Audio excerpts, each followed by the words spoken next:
حضرت ابو موسیٰ اشعری رضی اللہ تعالیٰ عنہ نے پہلے تو ایک قلین بڑا سونا تھا، تو آپ نے حضرت عمر کے گھر بھیج دیا کہ چلو ان کے گھر میں ان کی اہلیہ بچھا لیں گی، کہیں سے تحفہ آیا۔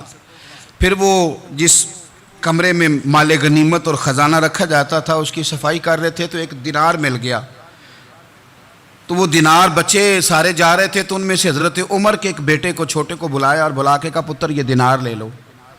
حضرت عمر نے دیکھا کہ بیٹے کے ہاتھ میں دینار بھی ہے اور گھر میں قالین بھی ہے، ایک موقع پہ وہ قالین گیا، ایک موقع پر بچے کو ایک دینار دیا، تو حضرت عمر اپنی اہلیہ سے پوچھنے لگے یہ کہاں سے آیا قالین؟ کہا جناب ابو موسیٰ اشعری رضی اللہ تعالیٰ عنہ نے بھیجا ہے۔ بیٹے سے پوچھا دینار کہاں سے آیا؟ کہا مجھے انہوں نے ہی دیا ہے۔ آپ نے وہ دینار بھی لیا اور قالین بھی لیا اور اس کو لپیٹا اور جناب ابو موسیٰ اشعری کو بلایا اور اتنے سخت ناراض تھے، فرمانے لگے ابو موسیٰ اشعری سے کہنا میرے پاس پیدل آئے، گھوڑے پہ نہ آئے۔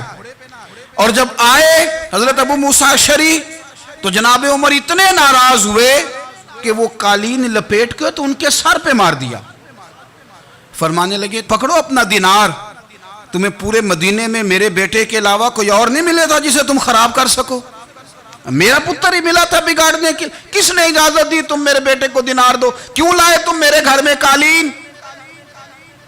حضرت عمر فاروق رضی اللہ تعالیٰ عنہ فرمانے لگے میں زمین پہ سونے کا عادی ہوں، زمین چٹیل بھی ہو تو رب کا بندہ بن کے سوتا ہوں تو اللہ مجھے آرام اور سکون کی نیند عطا فرما دیتا ہے، مجھے تمہارے مخملوں کی اور قالینوں کی ضرورت نہیں ہے۔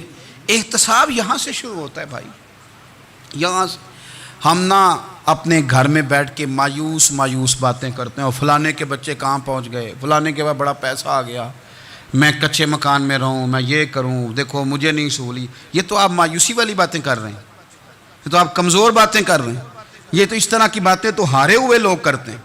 اس طرح کا لب و لہجہ تو ان لوگوں کا ہوتا ہے جو احساس کمتری کا شکار ہوتے ہیں۔ یہ آپ نے کس طرح کا لب و لہجہ اور اپنے بچوں کو آپ بھکاری بنا رہے ہیں تاکہ دوسروں کو دیکھیں تو مایوس ہو جائیں؟ اٹھ باندھ کمر کیوں ڈرتا ہے، پھر دیکھو خدا کیا کرتا ہے۔